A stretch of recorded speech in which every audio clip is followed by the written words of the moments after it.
8th of May, 1945, near Cuxhaven, Germany. Imagine being wrenched from sleep not by a polite knock, but by a brutal metallic roar, tank treads grinding against the cobblestones like iron teeth. English orders blared through a loud hailer shattered the morning stillness, unmistakable proof that the war had finally reached its end. And for the people inside that naval communications bunker, the message was mercilessly clear. Germany had lost. Greta Hoffmann pressed herself against the cold wall, her auxiliary uniform done up tightly to the neck, as if the buttons could offer protection from reality. Her fingertips were stained black with carbon, a silent testament to the night she had spent feeding classified typewriter ribbons into the flames of a small iron stove. Outside, British voices were barking surrender commands in strained, heavily accented German. Inside, fear clung to the shadows. 3 other women, a signals operator, a clerk, and a nurse who had only just escaped a field hospital as it fell, stood motionless, barely breathing. They all knew the rumors. Didn't everyone? What fate awaited German women when the enemy finally arrived? What horrors did victorious soldiers unleash? Ilse Bauer, that same nurse, had tended broken bodies in the Netherlands before retreating deeper into the Reich ahead of the Allied wave. Just 24, trained in a Protestant hospital in Stuttgart, she no longer entertained any illusions about the nobility of war. Yet the propaganda had drilled another fear into her bones. The British would grant no mercy. Posters and newsreels had shown their bomber crews, grinning while German cities burned beneath them. Tales of brutality spread like wildfire. The warning was unwavering. If they capture you, expect the worst. Anna Kessler, the signals operator, was the youngest, only 18. She came from a small village outside Bremen, daughter of a school teacher who loathed the Nazis, but had stayed silent to keep his family safe. Like so many others her age, she had joined because duty demanded it, because choice no longer meant anything. Petite, dark-haired and trembling, she looked as though the ground might swallow her whole. Then there was Marguerite Scholl, 31, once a clerk in a shipping office in Wilhelmshaven. Somewhere far away, in a Soviet POW camp or already buried, was a husband she had not heard from since 1943. She had mastered the art of survival. Keep your face blank, obey orders, endure.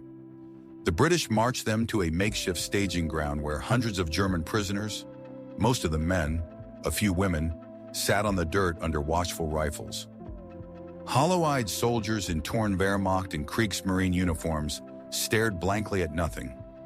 The women instinctively clustered together, a small patch of gray and white amid a sea of faded green and black. To their surprise, British canteens offered water. No one cursed them. No one lifted a hand in violence. The sergeant who had found them in the bunker even handed out cigarettes to the men, and after a moment's pause, to the women as well. Greta refused. Anna accepted one, but could not bring herself to light it. They spent 2 nights like this, sleeping on bare earth under British ground sheets, spooning tin-tasting stew from battered mess tins. The British soldiers remained brisk, distant, yet not cruel. And that alone rattled them more than threats ever could. Where was the vengeance they had been warned about? Where was the promised brutality? On the second night, Ilse whispered into Greta's ear, dread curling each word. Maybe it comes later, when they take us to England.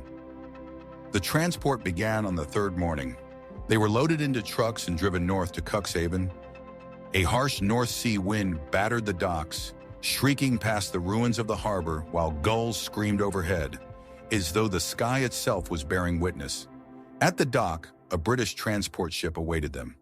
Not a sleek warship bristling with guns, but a converted cargo vessel, its hold refitted with hard wooden benches bolted to the floor. The separation came swiftly, women to one side, men to the other. Greta and the others were guided below deck into a cramped compartment thick with the smells of diesel fumes and damp wool. Around 40 women crowded into that space, nurses, auxiliary personnel, clerks, a few Luftwaffe Helferinnen who had once aimed searchlights and tracked aircraft in the dark. Most were barely adults. A few bore the lines of middle age. Silence wrapped around them like a shroud, a collective pause of dread and exhaustion. The voyage to England lasted 12 long hours. The sea heaved beneath them, tossing the ship like a toy. Buckets clanked as several women retched miserably into them. Greta curled into herself, arms locked around her knees, listening to the groan of the hull and the relentless heartbeat of the engines. Her mind wandered where she feared it would, to Hamburg, to her mother, if she still lived, if their home still stood, to the stories whispered in fear, prison camps, forced labor, hunger, humiliation, to that moment in the bunker when she had been certain her life had already ended. At dawn on the 11th of May, 1945, the ship slid into Tilbury. A gray sky draped over the harbor. Cranes swung slowly like giants waking late, and lorries growled across the quay. Dock workers shouted in English, a chaotic chorus of a world that had not fallen apart. The women were shepherded down the gangway onto concrete slick with sea spray. British soldiers, most clearly too young or too old for the front, observed them not with menace but with a sort of mild curiosity. When Marguerite slipped on the wetboards, a gray-haired corporal instinctively held out a hand. She stared at it, suspicious, then accepted the help, surprised by her own motion. A warehouse had been turned into a processing center. Paperwork, flashbulbs, the clinical choreography of bureaucracy. British nurses in crisp uniforms lifted arms, checked pulses, scribbled notes. Ilse caught fragments of their chatter. Undernourished. Lice. Watch that one. Looks like trench foot. No harsh touches, no hungry eyes. When one German woman fainted under the stress of it, a British doctor gently lowered her to a cot, murmuring for water as if she were a patient, not a prisoner. Then came the train, and shock. Not locked cattle wagons, but passenger coaches with padded seats and windows that slid open to let in fresh air. The women sat wordless as the view swept by. Rolling green fields, tidy hedgerows, peaceful villages untouched by flame or rubble. Sheep grazed lazily on hillsides as though war was a nightmare told far away. Greta leaned against the glass, grief tightening inside her like a fist. This was the enemy? This land they had been told was barbaric? How could it look so safe, so whole? Anna broke the silence with a whisper barely louder than a breath. Why isn't it destroyed? No one dared to answer. The train pushed north and west, through towns with names they couldn't decipher. At small stations, British civilians paused to regard the passing carriages, some curious, some indifferent. At one stop, an Englishwoman on the platform locked eyes with Marguerite through the glass. They studied one another for several seconds. Two women separated by a war and a window pane. Then the Englishwoman gave a small nod, not kindness, not contempt, simply acknowledgement, and turned away. They reached their destination by late afternoon. Countryside, wide, green, quiet, Shropshire. Near a village they would later learn was called Church Stretton. Their new world was a former military training camp. Rows of corrugated Nissen huts behind a wire fence. The fence spoke plainly. This was a prison, yet the gate was manned by a single elderly soldier who barely glanced at them as he waved them through. Soon they stood in the assembly hall, facing the commandant. Major Thompson, tall, ramrod straight, spoke through a translator. The officer interpreting his words was a German-speaking Briton with a faint Bavarian lilt. That accent made several of the women exchange quiet looks. Was he a refugee? Someone who had fled the Reich long before the walls fell in? You are prisoners of war under the Geneva Convention. You will be treated in accordance with international law. You will be assigned work duties. You will receive rations, medical care, and mail privileges. Escape attempts will be punished. Cooperation will be rewarded. That is all.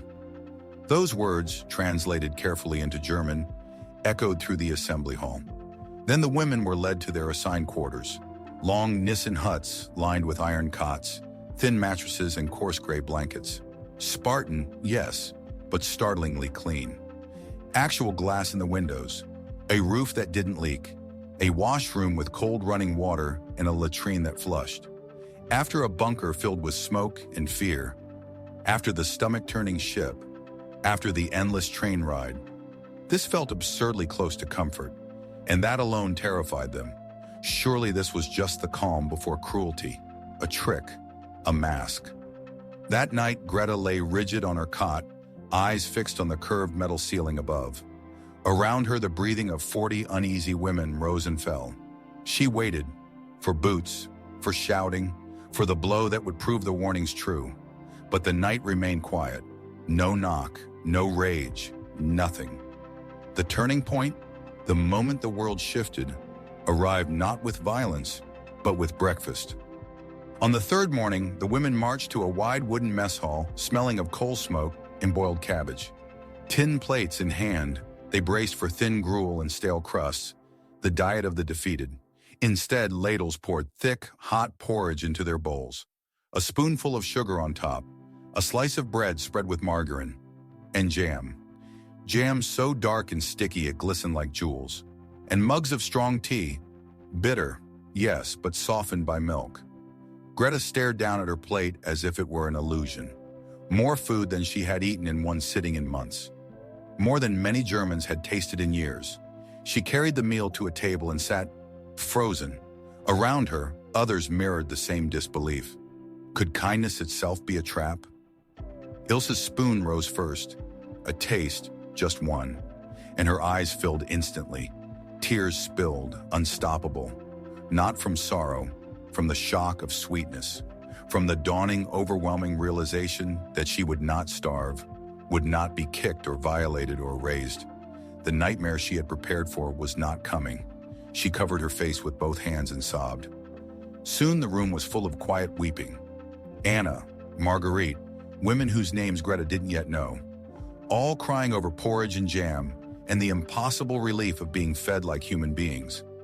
A young British guard, a woman in khaki, a member of the Auxiliary Territorial Service, lingered in the doorway, uncertain, sympathetic.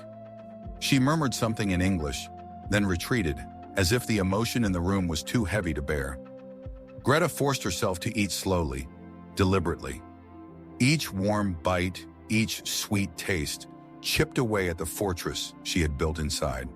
The belief hammered into them for years that the enemy was monstrous, merciless, less than human. But these people, these British, were giving her nourishment, warmth, dignity. The propaganda had lied, or at least had carved truth into something grotesque. Greta finished her meal, the empty plate resting in her lap like evidence, and a startling thought crept into her mind. What else had they lied about? Life in the camp soon formed a rhythm, a new language learned through routine. Réveil at 6, roll call at 7, breakfast at 8, work at 9. The tasks were real but not cruel. Laundering uniforms in a steamy wash house, peeling potatoes in the kitchen, stitching torn clothing in a workroom filled with treadle machines and the comforting hum of thread and oil.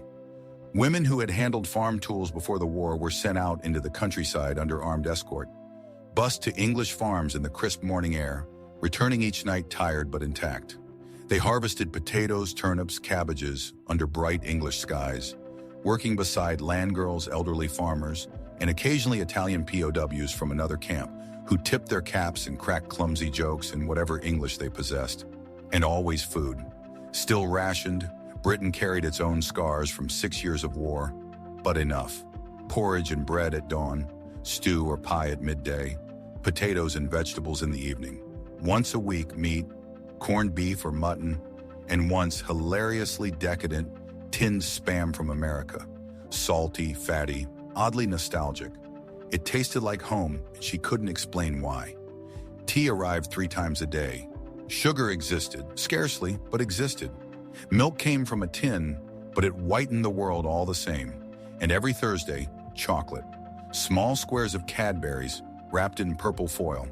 The quartermaster sergeant handed them out as if conducting a sacred ritual. Greta kept her first ration for 2 full days before daring to taste it. She waited until lights out before daring to unwrap it. In the darkness of the barracks, the foil crinkled softly between her fingers, a fragile luxury. She placed the tiny square on her tongue and closed her eyes as it slowly melted into sweet warmth. For a moment, she was no longer in a British prison camp. She was home, and she was not alone. She saw her brother, the one who had adored chocolate, laughing in the sun before Stalingrad swallowed him in 1942. She had not cried when he died. There had been no tears left then. But now, with British chocolate dissolving on her tongue, grief broke through at last. Fierce, aching, human. Maybe sorrow had simply been waiting for safety to surface. Medical care arrived twice a week with Captain Morris, a British doctor with a calm voice and gentle hands, who held sick call in a former office converted into a clinic. He examined the German women with the same professional briskness he would have shown his own soldiers. Thermometers, stethoscopes, bandages, notes written neatly into his ledger. Ilse, with her nursing background, was soon assigned as his assistant. Every afternoon she handed him instruments, translated symptoms, and learned the foreign medical language bit by bit. Fever, infection, penicillin. Penicillin fascinated her, the miracle drug she had heard about but never seen. A wonder that Germany, strangled by shortages, had been unable to use. Soldiers there died of infections that here were cured with a single injection, almost casually. One afternoon, while they worked side by side, Captain Morris paused and asked in carefully formed German, "You are a nurse, yes? Where did you train?" "Stuttgart," Ilse replied, "a Protestant hospital, before the war." He nodded thoughtfully. "Good training. We could use more nurses. After you are repatriated, perhaps you will continue." Repatriated, the word struck her like a bell, ringing with possibilities she hadn't dared imagine. A future? A return? A Germany still alive somewhere beyond the ruins? "If there is a Germany to return to," she murmured. Captain Morris stopped sorting instruments, meeting her eyes with solemn certainty. "There will be," he said. "It will be different, but it will be." Anna Kessler found refuge in the camp's small library, a Nissen hut lined with donated books, rows of mysteries, battered novels, outdated encyclopedias, even a few forgotten poetry collections. Her task: organize, catalog, stamp the inside covers with the camp's name. Quiet work, solitary work, perfect for disappearing into pages where war did not exist. One afternoon, she discovered a slim volume of Goethe, pre-war Berlin print, clearly once owned by someone who had cared about German words. She knelt between the shelves and opened it, finding the familiar lines. "Über allen Gipfeln ist Ruhe. Over all the hills is peace." She read the poem once, then again, until her hands trembled with the sheer absurdity of the moment. A German girl, a prisoner, reading German poetry in an English POW camp, finding comfort in words born a century before the madness. That evening, she wrote in her diary, the small notebook provided by the British. "They give us books. They give us food. They give us time to think. I don't understand. I thought the enemy would destroy us. Instead, they are making us human again." What does that mean? What does it say about us? About them? Meanwhile, Margaret Shaw worked in the laundry, a sweltering room thick with steam and the sting of bleach. The labor was heavy and constant, hauling soaked sheets, cranking them through wringers, hanging them to dry. But it was familiar, and familiarity was a lifeline. She worked beside 3 other German women and 2 British civilians. Older village women, cautious and polite, but not warm. At first, conversation was limited to necessary words exchanged with wary distance. But the days accumulated. A shared laugh at a stubborn stain, a cup of hot tea during a break, a moment when Marguerite helped one of the English women lift a heavy basket, and the woman smiled. Tar, love. That simple word, love, pierced something deep within her. Not affection, not friendship, not yet. Merely the casual tenderness of British working-class speech. But to Marguerite, it was a fissure in the wall that defined her as an enemy. A reminder. She was not a monster, not a threat. Just another tired woman trying to endure. And one afternoon, the memory looping back, Ilse again stood beside Captain Morris in the clinic when he repeated his gentle question, as if reaffirming its promise. "You are a nurse, yes. Where did you train?" And hope, cautious and trembling, flickered alive anew. Marguerite hesitated, then spoke the word that still felt dangerous. Fragile. a husband. Mrs. Davis, the British laundry worker, nodded slowly. My son. They folded the sheet together in silence. Nothing more needed saying. Grief recognized itself wherever it lived. Loss was loss. The war had stolen from them both. After that day, Mrs. Davis always made sure Marguerite received an extra cup of tea during breaks, a tiny act of solidarity or mercy, or perhaps simply acknowledgement. And so the shift continued, not with a single moment, but gradually, like water wearing away stone. A drip of contradictions eroding old certainties. The propaganda had insisted the British were barbarians, ruthless and seething with revenge. But the guards were mostly bored, weary men, joking over card games, longing for discharge, dreaming of home. The propaganda had claimed Britain was starving, collapsing. Yet the countryside beyond the wire was lush and living. Fields unscarred, villages intact, civilians pushing forward with tired resilience that looked nothing like ruin. And the propaganda had declared that Germans were the master race, destined to rule, superior in all ways. Yet here they were, defeated, dependent, their survival resting on the generosity of those they had been told were subhuman. And those supposed inferiors were treating them better than their own authorities had in the final starving years of the Reich. Greta wrote in her diary, "We were told so many things. We believed them because everyone believed them, because doubting was dangerous, because it was easier to accept than to question. But now I see what I was never allowed to see. The enemy is just people. Tired, ordinary people who want the war to be over as much as we do. What does that make us? What does that make everything we did?" The questions lingered, unanswered. In August, the camp held a small concert, the idea of one of the German prisoners, once a music teacher. Major Thompson approved it, though instruments were almost non-existent. A battered piano in the assembly hall, and a few harmonicas that had mysteriously found their way into camp. But they had voices. They sang soft German folk songs, Die Gedanken sind frei, kein schöner Land, carefully avoiding anything martial, anything with the shadow of the regime. And to their astonishment, Major Thompson and several guards attended, sitting quietly in the back, listening without comment. When the final notes faded, Major Thompson stood. Through the translator, he said simply, "Thank you, that was lovely.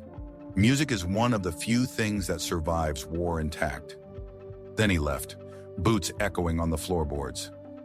Greta remained seated as the twilight pooled through the windows, and something deep inside her shifted again. These British, these people whose cities had burned under German bombs, whose children had died in shelters, sat and listened to German songs and called them lovely. What kind of enemy did that? Not an enemy, she realized. Not anymore. Just people, on the far side of a wall that was already crumbling. Christmas 1945 marked the true turning point. Paper chains strung along the mess hall, a small fir tree donated by a local farmer, trimmed with scraps of ribbon, a holiday meal, roast chicken, potatoes, vegetables, and a tinned pudding drowned in custard, the finest feast they had tasted in years. And then Major Thompson appeared with a crate of small gifts collected from villagers, scarves, gloves, writing paper, bars of soap.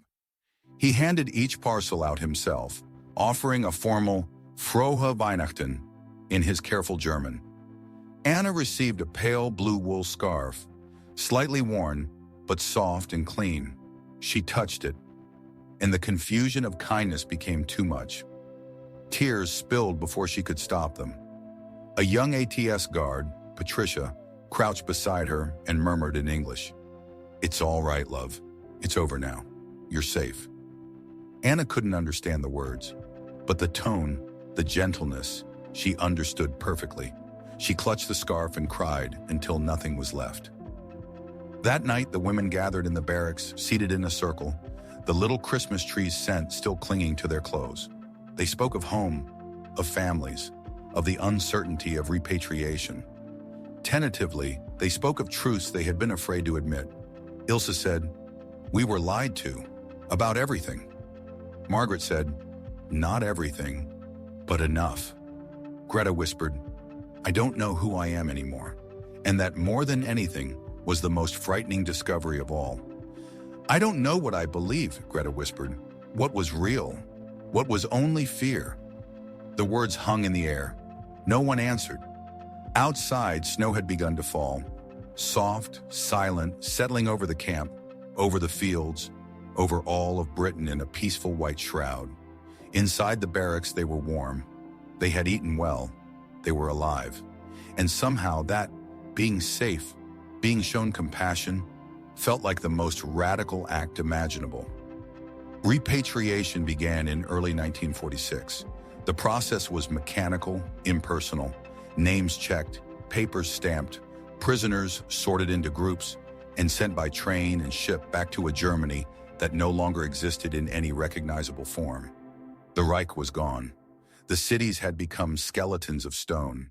The nation was carved into zones, limping into survival. Many women returned to find only ash and twisted metal where homes had stood. Families dead or dispersed. They came back carrying a strange truth, that a prison camp in England had sheltered them with more dignity than their own collapsing government ever had. Greta returned to Hamburg and found her mother clinging to life in the cellar, beneath what had once been their house. Greta told her about the food, the gentleness, the unexpected humanity. Her mother listened, then said softly, "The British are good people. We were told lies." It was the closest she would ever come to repentance. Ilse found a position in a hospital in Stuttgart, her hands guided now by the knowledge Captain Morris had shared so patiently. They exchanged letters for years, messages crossing the channel, filled with discussions of treatments and now and then, the war.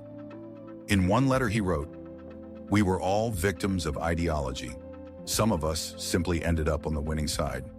Anna returned to her village and became a school teacher, like her father before her.